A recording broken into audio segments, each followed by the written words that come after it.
ప్రాచీన సాహిత్యం లోతుల్లోకి వెళ్తే కొన్ని అద్భుతమైన కథలు బయటపడతాయి. ఈరోజు మనం అలాంటి ఒక పరివర్తన కథ గురించే మాట్లాడుకోబోతున్నాం. ఇది కేవలం ఒక ఇతిహాసం గురించి కాదు, దాన్ని రాసిన వ్యక్తి వెనుకున్న ఊహించని ప్రయాణం గురించి కూడా. సరే, ఈ ప్రయాణాన్ని ఒక చిన్న ప్రశ్నతో మొదలుపెడదాం. సంస్కృత సాహిత్యంలో మొట్టమొదటి కవి అంటే ఆదికవి ఎవరని అనుకుంటున్నారు? ఆలోచించండి. ఎందుకంటే ఆ సమాధానంలోనే మన కథానాయకుడు దాగి ఉన్నాడు. ఆ సమాధానం వాల్మీకి మహర్షి. ఆయనే మన ఆదికవి. ప్రపంచంలోని గొప్ప ఇతిహాసాల్లో ఒకటైన రామాయణాన్ని మనకు అందించింది ఆయనే. ఆదికవి అంటే మొట్టమొదటి కవి అనర్థం. ఎంత గొప్ప బిరుదు కదా!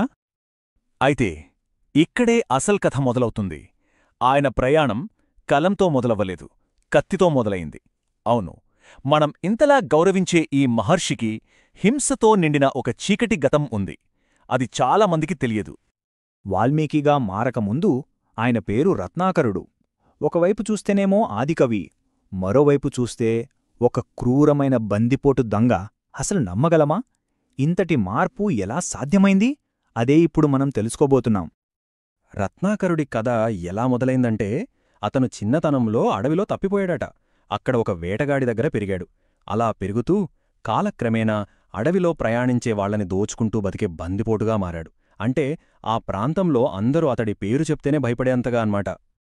అలాంటి సమయంలోనే అతని జీవితాన్ని పూర్తిగా మార్చేసిన ఒక సంఘటన జరిగింది. ఒక ఫేట్ఫుల్ ఎన్కౌంటర్ అన్నట్టు. అదేంటంటే నారద మహర్షితో అతనికి పరిచయమవ్వడం. నారదుడు రత్నాకరుడికి సూటిగా ఒక్కటే మాట చెప్పాడు, కాని అది జీవితాన్ని మార్చే మాట. నువ్వు చేసే పాపాలు నీకు మాత్రమే చెందుతాయి, వాటి ఫలాన్ని నువ్వే అనుభవించాలి. అంతే. ఆ ఒక్క వాక్యం రత్నాకరుడిని కుదిపేసింది. తన చర్యల గురించి, వాటి పర్యవసానాల గురించి లోతుగా ఆలోచించేలా చేసింది. ఇక ఆ ఆలోచనే అతని జీవితంలో ఒక కొత్త అధ్యాయానికి నాంది పలికింది. అన్నీ వదిలేసి శ్రీరాముడి నామాన్ని జపిస్తూ సంవత్సరాల తరబడి కఠోరమైన తపస్సులో మునిగిపోయాడు. అతని తపస్సు ఎంత తీవ్రంగా ఉందంటే అసలు ఊహించగలరా? కదలకుండా ఒకే చోట కూర్చోవడం వల్ల అతని శరీరం చుట్టూ ఒక పెద్ద పుట్టే పెరిగిపోయింది. సో అతని పరివర్తన ఎలా జరిగిందో ఒకసారి చూద్దాం. మొదటి స్టెప్ నారదుడిని కలవడం, తన పాపాల గురించి తెలుసుకోవడం. రెండోది వెంటనే పశ్చాత్తాపంతో ఏళ్ల తరబడి తపస్సు చేయడం. మూడోది ఆ తపస్సులో అతని శరీరం మీద ఒక పుట్ట పూర్తిగా పెరిగిపోవడం. ఇక నాలుగోది ఆ పుట్టలోంచి ఒక కొత్త మనిషిగా, ఒక మహాజ్ఞానిగా బయటికి రావడం. సంస్కృతంలో వాల్మీకమంటే పుట్ట. రత్నాకరుడు ఆ పుట్టనుంచే మళ్లీ ఉద్భవించాడు కాబట్టి అతనికి వాల్మీకి అనే పేరొచ్చింది. అంటే పుట్ట నుండి జన్మించినవాడు అని అర్థం. ఇది అచ్చంగా అతని పునర్జన్మకు ఒక సింబల్ అన్నమాట. అంతే. ఆ క్షణం నుండి పాత రత్నాకరుడు అనే దొంగ లేడు.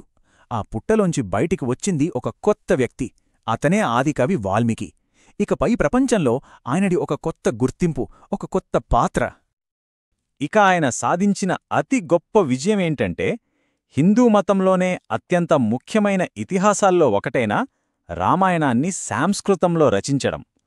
ఆ ఒక్క మహాకావ్యంతో ఆయన పేరు చరిత్రలో శాశ్వతంగా నిలిచిపోయింది. అయితే ఆయన గొప్పతనం కేవలం రామాయణ రచనతోనే ఆగిపోయలేదు. ఆయన్ను ఆదికవిగా కీర్తిస్తారు. అంతేకాదు, అడవిలో ఉన్నప్పుడు సీతాదేవికి ఆశ్రయం ఇచ్చింది కూడా ఆయనే. ఆమె కవల పిల్లలైన లవ, కుశలకు గురువుగా ఉండి అన్ని నేర్పించారు. యోగ వాసిష్టం లాంటి మరికొన్ని గొప్ప రచనలు కూడా వాల్మీకి చేశారని అంటారు. ఒక్కసారి ఆలోచించండి. ఒక బందిపోటు దొంగ ఒక మహానాగరికతకు మొట్టమొదటి కవిగా, ఆది కవిగా మారగలిగాడంటే అసలు ఒక మనిషిని నిజంగా నిర్వచించేది ఏది? వాళ్ల గతాన్ని బట్టా, లేక వాళ్లలో ఉన్న సామర్థ్యాన్ని బట్టా? ఇది ఆలోచించాల్సిన విషయమే కదా.